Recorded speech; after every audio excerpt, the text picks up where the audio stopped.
ਜਲੰਧਰ 'ਚ ਵੋਟਿੰਗ ਘੱਟ ਕਿਉਂ ਹੋਈ ਆ? ਤੇ ਕਰਨਾਟਕ 'ਚ ਵੀ ਵੋਟਾਂ ਹੋਈਆਂ, ਉੱਥੇ ਰਿਕਾਰਡ ਤੋੜ ਵੋਟਿੰਗ ਹੋਈ ਆ। ਕੀ ਕਾਰਨ ਰਹੇ ਜੀ? ਦੇਖੋ, ਬਿਲਕੁਲ ਤੁਹਾਡੀ ਗੱਲ ਦਰੁਸਤ ਹੈ ਕਿ ਇਸ ਨੂੰ ਨਾ ਦੋ ਵੱਖੋ-ਵੱਖ ਪਹਿਲੂਆਂ ਤੋਂ ਦੇਖਿਆ ਜਾਂਦਾ। ਜਲੰਧਰ ਦੇ ਵਿੱਚ ਜਿਹੜਾ ਦੇਰ ਰਾਤ ਤੱਕ ਜਾਣਕਾਰੀ ਮਿਲੀ, ਉਹ ਮਿਲੀ ਕਿ 54% ਦੇ ਨੇੜੇ-ਤੇੜੇ ਵੋਟਿੰਗ ਪੋਲ ਹੋਈ ਹੈ। ਮਤਲਬ ਪਿਛਲੀ ਵਾਰ ਨਾਲੋਂ ਵੀ 2019 ਦੀਆਂ ਲੋਕ ਸਭਾ ਚੋਣਾਂ ਨਾਲੋਂ ਵੀ 9% 8.5-9% ਵੋਟ ਘੱਟ ਪੋਲ ਹੋਈ ਹੈ। ਜਦੋਂ ਕਿ ਮੈਂ ਉੱਥੇ ਦੇਖ ਰਿਹਾ ਸੀਗਾ ਕਰਨਾਟਕਾ ਦੇ ਵਿੱਚ, ਉੱਥੇ 72% ਤੋਂ ਵੱਧ, ਲਗਭਗ 73% ਦੇ ਨੇੜੇ-ਤੇੜੇ ਚਲੀ ਗਈ। 72.63% ਤੱਕ ਸਾਨੂੰ ਰਿਕਾਰਡ ਮਿਲ ਰਿਹਾ ਸੀ, ਜਦੋਂ ਕਿ ਪਿਛਲੀ ਵਾਰ ਜਿਹੜਾ ਹੁਣ ਤੱਕ ਦਾ ਉੱਥੇ ਕਰਨਾਟਕਾ ਦਾ ਰਿਕਾਰਡ ਰਿਹਾ, ਉਹ 72.36% ਦਾ ਰਿਹਾ। ਸੋ ਇਸ ਲਈ ਉੱਥੇ ਰਿਕਾਰਡ ਤੋੜ ਹੋਣਾ ਤੇ ਇੱਥੇ ਘੱਟ ਹੋਣਾ, ਤੁਹਾਡਾ ਸਵਾਲ ਬਹੁਤ ਦਰੁਸਤ ਹੈ। ਜਿਹੜੀ ਇਹਦੀ ਮਤਲਬ ਕਿ ਨਾਪ ਤੋਲ ਹੁੰਦਾ ਨਾ ਇਹਨਾਂ ਦਾ, ਕਿ ਵੋਟਾਂ ਘੱਟ ਵੱਧ ਕਾਰਨ, ਉਹਦੇ ਦੋ ਤਰੀਕੇ ਹੀ ਸਿੱਧੇ ਮੰਨੇ ਜਾਂਦੇ। ਜਿਹੜਾ ਪੈਮਾਨਾ ਮੰਨਿਆ ਜਾਂਦਾ ਰਾਜਕਰਨ ਜੀ, ਜਦੋਂ ਵੋਟਿੰਗ ਘੱਟ ਹੋਵੇ ਤਦ ਮੰਨਿਆ ਜਾਂਦਾ ਕਿ ਲੋਕਾਂ ਦਾ ਸਰਕਾਰਾਂ ਪ੍ਰਤੀ ਅਜੇ ਉਹ ਰੋਸਾ ਨਹੀਂ ਆ, ਜਾਂ ਉਹ ਬਦਲਾਅ ਵਾਲਾ ਮਤਲਬ ਕਿ ਐਕਟਿਵ ਪਲਟਾਉਣਾ ਹੈ, ਅਜਿਹੀ ਕੋਈ ਮਨਸ਼ਾ ਨਹੀਂ ਹੈ। ਪਰ ਜਲੰਧਰ ਜਿਮਨੀ ਚੋਣ ਦੇ ਵਿੱਚ ਘੱਟ ਵੋਟਾਂ ਪੈਣ ਦਾ ਇਹ ਪੈਮਾਨਾ ਵੀ ਪੂਰੀ ਤਰ੍ਹਾਂ ਫਿੱਟ ਨਹੀਂ ਬੈਠਦਾ। ਉਹਦਾ ਕਾਰਨ ਇਹ ਹੈ ਕਿ ਇਹ ਕੋਈ ਰਵਾਇਤ ਜਿਹੜੀ ਮਤਲਬ 5 ਸਾਲੀ ਚੋਣ ਹੈ, ਉਹ ਚੋਣ ਨਹੀਂ ਹੈ, ਇਹ ਜਿਮਨੀ ਚੋਣ ਹੈ ਜੀ।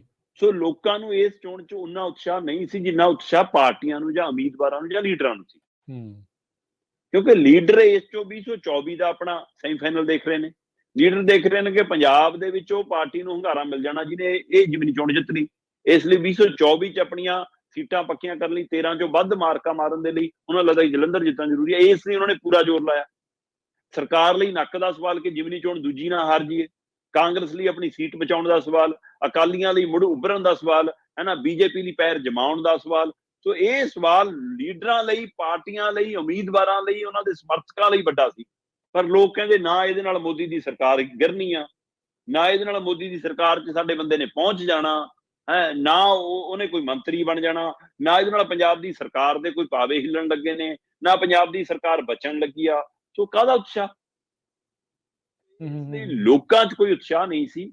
ਇਹ ਇੱਕ ਵੱਡਾ ਕਾਰਨ ਬਣਿਆ ਜਿਹਦੇ ਕਾਰਨ ਮਤਲਬ ਕਿ ਵੋਟ ਪਰਸੈਂਟ ਘੱਟ ਹੋਈ। ਹਾਂ, ਇਹਦਾ ਫਾਇਦਾ ਸਰਕਾਰ ਨੂੰ ਕਿੰਨਾ ਹੁੰਦਾ ਇਹ ਦੇਖਣ ਵਾਲੀ ਗੱਲ ਆ। ਵੋਟ ਪਰਸੈਂਟ ਜੇਕਰ ਜ਼ਿਆਦਾ ਵੱਧ ਹੋ ਜਾਵੇ ਤਾਂ ਹੁੰਦਾ ਕਿ ਲੋਕ ਸਰਕਾਰ ਦੇ ਉਲਟ ਰੋਸਾ ਕੱਢਣ ਗਏ ਨੇ। ਸਰਕਾਰ ਨੂੰ ਇੱਥੇ ਜਿੰਨੀਆਂ ਵੋਟਾਂ ਪੈਣੀਆਂ, ਉਹਦੇ ਵਿੱਚ ਸਭ ਤੋਂ ਵੱਡਾ ਜਿਹੜਾ ਇਹਨਾਂ ਲਈ ਬੈਨੀਫੀਸ਼ੀਅਲ ਕਾਰਨ ਹੋਣਾ, ਉਹ ਹੋਣਾ ਲੋਕਾਂ ਦਾ ਬਿਜਲੀ ਮਾਫ। ਜੇ ਜਿੱਤਦੇ ਨੇ, ਜੇ ਇਹਨਾਂ ਦੀ ਜ਼ਮਾਨਤ ਵੀ ਬਚਦੀ ਆ, ਉਹਨਾਂ 'ਚੋਂ ਦੋਆਂ 'ਚੋਂ ਕਿਤੇ ਵੀ ਖੜ ਜਾਣੇ, ਜ਼ਮਾਨਤ ਬਚਾਉਣ ਤੋਂ ਲੈ ਕੇ ਸੀਟ ਜਿੱਤਣ ਤੱਕ, ਜੇਕਰ ਆਮ ਆਦਮੀ ਪਾਰਟੀ ਕਿਤੇ ਨਜ਼ਰ ਆਉਂਦੀ ਆ ਤਾਂ ਉਹ ਜਿੰਨੀਆਂ ਵੀ ਵੋਟਾਂ ਨਿਕਲਦੀਆਂ ਨੇ ਉਹਦੇ ਪਿੱਛੇ ਇੱਕੋ ਇੱਕ ਲੌਜਿਕ ਹੈ ਕਿ ਭਾਈ ਇਹਨਾਂ ਦੀ ਬਿਜਲੀ ਮਾਫ ਹੈ। ਹਾਂ, ਵੈਸੇ SC-BC ਭਾਈਚਾਰੇ ਨੂੰ ਤਾਂ 200 ਯੂਨਿਟ ਪਹਿਲਾਂ ਵੀ ਸੀ, ਹੁਣ 100 ਹੋਰ ਹੋ ਗਈ, ਚਲੋ।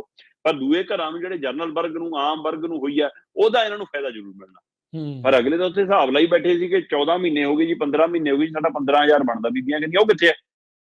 ਤੇ ਜਿਹੜਾ ਨੁਕਸਾਨ ਹੋਣਾ ਉਹ ਸਿੱਧੂ ਮੂਸੇਵਾਲਾ ਹੈ ਨਾ, ਉਹ ਪੰਜਾਬ ਦੇ ਮੁੰਡਿਆਂ ਦੇ ਉੱਤੇ ਮਤਲਬ ਕਿ NSA ਲੱਗਣ ਵਾਲੇ ਮਾਮਲੇ ਹੈ ਨਾ, ਉਹ ਇੱਧਰ ਸਿੱਧੂ ਮੂਸੇਵਾਲਾ ਮਾਮਲਾ, ਫਿਰ ਸਭ ਤੋਂ ਬੜਾ 1000 ਰੁਪਏ ਵਾਲਾ ਮਾਮਲਾ, ਫਿਰ ਪੰਜਾਬ ਦੇ ਵਿੱਚ ਅਮਨ ਕਾਨੂੰਨ ਦੀ ਸਥਿਤੀ, ਕਦੇ ਕਿਤੇ ਬੰਬ ਫਟ ਗਿਆ, ਕਿਤੇ ਗੋਲੀ ਚੱਲ ਗਈ, ਕਿਤੇ ਬੰਦੇ ਕੁੱਟਤੇ ਕੁਛ, ਇਹ ਸਾਰੇ ਇਹਨਾਂ ਦੇ ਉਲਟ ਜਾਣੇ, ਇਹਨਾਂ ਦੇ ਲਈ ਮੁਸ਼ਕਲਾਂ ਬਣੀਆਂ ਨੇ। ਸੋ ਸਿੱਧੂ ਮੂਸੇਵਾਲਾ ਇਫੈਕਟ ਸਭ ਤੋਂ ਬੜਾ ਜੇਕਰ ਨੁਕਸਾਨ ਕਰੇਗਾ ਤਾਂ ਉਹੀ ਕਰੇਗਾ। ਪਿਛਲੇ ਦਿਨਾਂ 'ਚ ਖੂਬ ਪ੍ਰਚਾਰ ਇਹਨਾਂ ਨੇ ਅੰਮ੍ਰਿਤਪਾਲ ਵਾਲਾ ਕਾਂਡ ਕਿ ਲਓ ਜੀ ਅਸੀਂ ਬਿਨਾਂ ਗੋਲੀ ਚਲਾਏ ਆਹ ਕਰ ਲਿਆ, ਵਾਹ ਕਰ ਲਿਆ। ਫਿਰ ਉਹਨੂੰ ਚੋਣਾਂ 'ਚ ਕਿਉਂ ਨਹੀਂ ਪ੍ਰਚਾਰ ਸਕੇ? ਚੋਣਾਂ 'ਚ ਉਹਨੂੰ ਕਿਉਂ ਨਹੀਂ ਆਪਣੀ ਪ੍ਰਾਪਤੀ ਬਣ ਕੇ ਗਿਣਾ ਸਕੇ? ਇਹ ਵੱਡੇ ਸਵਾਲ ਖੜੇ ਨੇ।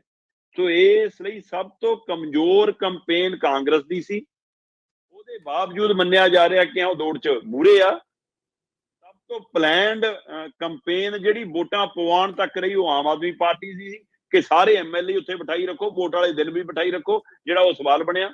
ਸੋ ਇਸ ਲਈ ਇਹ ਸਭ ਦੇ ਬਾਵਜੂਦ ਵੀ ਲੋਕਾਂ ਨੇ ਉਤਸ਼ਾਹ ਨਹੀਂ ਦਿਖਾਇਆ। ਇਹ ਕਾਰਨ ਹੈ ਕਿ ਉਹਦੇ ਨਾਲ ਸਰਕਾਰਾਂ ਡਿੱਗਣੀਆਂ ਬਣਨੀਆਂ ਨਹੀਂ ਸੀ, ਤਾਂ ਸਭ ਤੋਂ ਘੱਟ ਰਹੀ। ਬੇਸ਼ੱਕ 54 54% ਜਾਣਕਾਰੀ ਮਿਲ ਰਹੀ ਹੈ, ਪਰ ਇਹ ਥੋੜੀ ਬਹੁਤ ਵੱਧ ਸਕਦੀ ਹੈ ਰਾਜਕਰਮਵੀਰ ਜੀ, ਕਿਉਂਕਿ ਦੇਰ ਰਾਤ ਤੱਕ ਅੰਕੜੇ ਅਪਡੇਟ ਹੁੰਦੇ ਨੇ, ਇਸ ਲਈ 1-2% ਵੱਧ ਸਕਦੀ ਹੈ।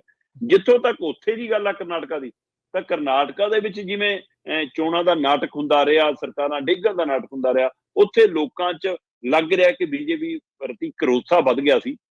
ਚਾਹੇ ਉਹ ਉਹਨਾਂ ਨੂੰ ਵੱਲੋਂ ਵਿਕਾਸ ਨਾ ਕਰਨਾ, ਚਾਹੇ ਉਹਨਾਂ ਦਾ 40% ਕਮਿਸ਼ਨ ਵਾਲਾ ਮੁੱਦਾ, ਭ੍ਰਸ਼ਟਾਚਾਰੀ ਵਾਲਾ ਮੁੱਦਾ ਹੈ, ਚਾਹੇ ਉਹ ਕਾਂਗਰਸ ਵੱਲੋਂ ਜ਼ੋਰ ਜਮਾਇਸ਼ ਇੰਨੀ। ਇਸ ਲਈ ਇਹੋ ਜਿਹਾ ਜਿਹੜਾ ਨਤੀਜਾ ਕੁੱਲ ਚੋਣਾਂ ਹੁੰਦੀਆਂ ਨੇ ਜਦੋਂ ਜਿਹਨਾਂ ਸਰਕਾਰ ਬਣਨੀ ਆ, ਉਸ ਸਮੇਂ ਜੇਕਰ ਵੱਧ ਵੋਟ ਪੈਂਦੀ ਹੈ, ਫਿਰ ਮੰਨਿਆ ਜਾਂਦਾ ਕਿ ਸੱਤਾਧਾਰੀ ਧਿਰ ਦੇ ਖਿਲਾਫ ਲੋਕ ਆਪਣਾ ਗੁੱਸਾ ਕੱਢ ਰਹੇ ਨੇ। ਇਹ ਵੀ ਇੱਕ ਕਾਰਨ ਮੰਨਿਆ ਜਾ ਰਿਹਾ ਕਰਨਾਟਕਾ 'ਚ। ਕਰਨਾਟਕਾ ਦੇ ਐਗਜ਼ਿਟ ਪੋਲ ਜਿਹੜੇ ਨੇ ਉਹ ਲਗਭਗ ਔਸਤ ਮਤਲਬ ਜਿਹੜੀ ਨਿਕਲ ਕੇ ਆ ਰਹੀ ਉਹ ਆ ਰਹੀ ਹੈ ਕਿ ਕਾਂਗਰਸ ਨੂੰ 110 ਦੇ ਕਰੀਬ ਤੇ ਬੀਜੇਪੀ ਨੂੰ 90 ਦੇ ਕਰੀਬ ਤੇ ਜੇਡੀਯੂ ਨੂੰ ਮਤਲਬ ਕਿ 20 ਦੇ ਕਰੀਬ ਤੇ ਹੋਰਨਾਂ ਨੂੰ 3 ਵੀ ਮਿਲ ਸਕਦੀਆਂ ਨੇ। ਸੋ ਐਵਰੇਜ ਹੈ, ਜਿੰਨੀ ਐਗਜ਼ਿਟ ਪੋਲਾਂ ਆਈਆਂ ਮੈਂ ਉਹਨਾਂ ਦੀ ਐਵਰੇਜ ਦੱਸ ਰਿਹਾ, 110 ਦੇ ਕਰੀਬ ਦੱਸ ਰਹੇ ਨੇ ਤੇ 113 ਕੁ ਚਾਹੀਦੀਆਂ ਨੇ। ਸੋ ਇਸ ਲਈ ਉਹਦੇ ਨੇੜੇ ਵੀ ਜਾ ਸਕਦੀ ਹੈ, ਕਾਂਗਰਸ ਘਟ ਵੀ ਸਕਦੀ ਹੈ। ਇੱਕ ਦੋ ਐਗਜ਼ਿਟ ਪੋਲ ਨੇ ਜਿਹੜੇ ਬੀਜੇਪੀ ਨੂੰ ਬਹੁਮਤ ਦੇ ਰਹੇ ਨੇ ਤੇ ਜ਼ਿਆਦਾਤਰ ਐਗਜ਼ਿਟ ਪੋਲ ਕਾਂਗਰਸ ਨੂੰ ਲੀਡ ਜਾਂ ਬਹੁਮਤ ਦੇ ਰਹੇ ਨੇ। ਸੋ ਉੱਥੇ ਦਾ ਰੁਝਾਨ ਵੀ ਕੁਝ ਅਜਿਹਾ ਹੀ ਆ ਰਿਹਾ। ਸੋ ਇਸ ਲਈ ਉੱਥੇ ਜਿਹੜਾ ਮਤਲਬ ਕਿ 73% ਦੇ ਨੇੜੇ ਤੇੜੇ ਵੋਟਿੰਗ ਗਈ ਹੈ, ਉੱਥੇ ਵੀ ਉਮੀਦ ਹੈ ਕਿ ਇਹ 74-75 ਹੋ ਸਕਦੀ ਹੈ। ਵੈਸੇ ਦੇਰ ਰਾਤ ਤੱਕ ਦੇ ਅੰਕੜੇ ਅਪਡੇਟ ਹੋ ਗਏ ਸੀ 72.63। ਸੋ ਉਹਦੇ ਹਵਾਲੇ ਨਾਲ ਇਹ ਹੈ ਕਿ ਲੋਕਾਂ ਨੇ ਬੀਜੇਪੀ ਦੇ ਖਿਲਾਫ ਉੱਥੇ ਆਪਣਾ ਰੋਸਾ ਜ਼ਾਹਰ ਕੀਤਾ, ਉਹਦੇ ਕਾਰਨ ਵੋਟ ਵਧੀ ਆ। ਇਸ ਲਈ ਘੱਟ ਪੈਣ ਦਾ ਕਾਰਨ ਇਹ ਆ ਕਿ ਉੱਥੇ ਉਹਦੇ ਨਾਲ ਕੋਈ ਹਿਲਜੁਲ ਨਹੀਂ ਹੋਣੀ ਸੀ ਉਸ ਸੀਟ ਜਿੱਤਣ ਹਾਰਨ ਨਾਲ, ਤੇ ਇੱਧਰ ਸਰਕਾਰ ਬਣਨੀ ਆ, ਇਸ ਲਈ ਵੱਧਦਾ।